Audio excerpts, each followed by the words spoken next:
आज हम जानेंगे कि मनी ऑर्डर के विषय में। मनी ऑर्डर जो हमारा पोस्ट ऑफिस से होता है उसमें क्या क्या क्राइटेरिया है और कितने रुपए तक आप मनी ऑर्डर भेज सकते हैं एक बार में, और मनी ऑर्डर भेजने में कितना पैसा लगता है। तो पहली बात तो ये है कि मनी ऑर्डर ये इलेक्ट्रॉनिक मनी ऑर्डर है अभी जो है, और ये अप टू इंडिया में आप जहाँ कहीं भी आप अपना पैसा भेज सकता है। तो इसके लिए एक बार में आप 5,000 रुपया या 5,000 टका आप एक साथ भेज सकते हैं किसी पर्सन को।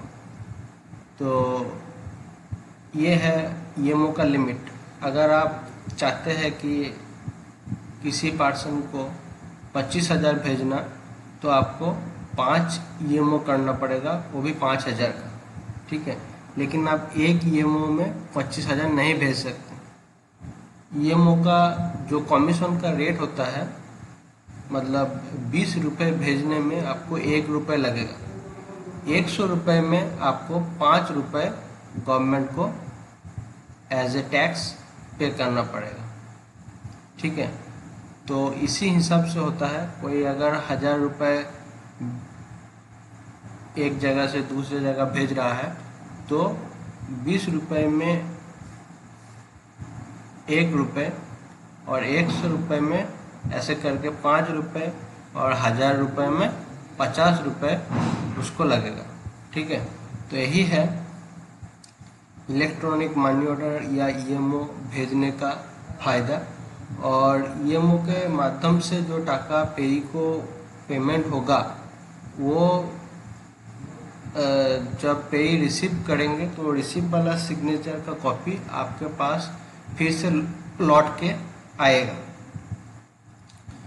तो यहाँ पर कुछ केस दिया हुआ है। अगर आप जो प्रापक के नाम पे कुछ ऑल्टरनेशन या कोई बदलाव करना चाहते हैं तो उसके लिए ये जो रूल है ये रूल है।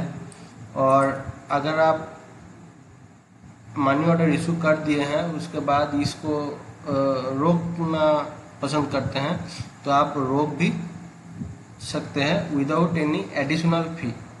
लेकिन जब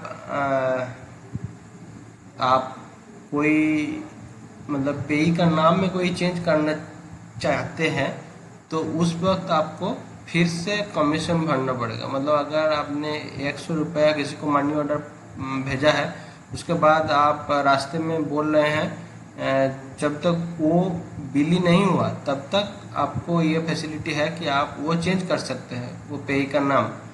तो अगर पेई का नाम अगर चेंज करेंगे तो फिर से आपको एक जो उसका 100 रुपये में 5 रुपीज़ जो आपका टैक्स लगता है गवर्नमेंट के द्वारा, वो 5 रुपीज़ आपको फिर से पे करना पड़ेगा, ठीक है। तो ये होता है और इसका कोई प्रोसेस या प्रोसीड्यूर होता है, ये आप इस 2 पॉइंट में देख सकते हैं। और एड्रेस अगर चेंज करना होता है तो क्या प्रोसेस है। अगर किसी का एड्रेस आपने गलत लिख दिया या पेई अभी उस एड्रेस में नहीं है, दूसरे एड्रेस में है, तो क्या होगा। और अगर मनी ऑर्डर इनकेस बिली नहीं हुआ तो मनी ऑर्डर आरटीएस हो जाता है या रिटर्न टू सेंडर हो जाता है। वो मनी ऑर्डर आपको फिर से मिल जाएगा, ठीक है।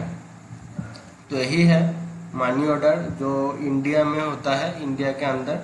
तो इसका यही रूल है, एक बार में 5,000 भेज सकते हैं और 20 रुपये में 1 रुपये आपका कमीशन लगता है गवर्नमेंट को। तो थैंक यू।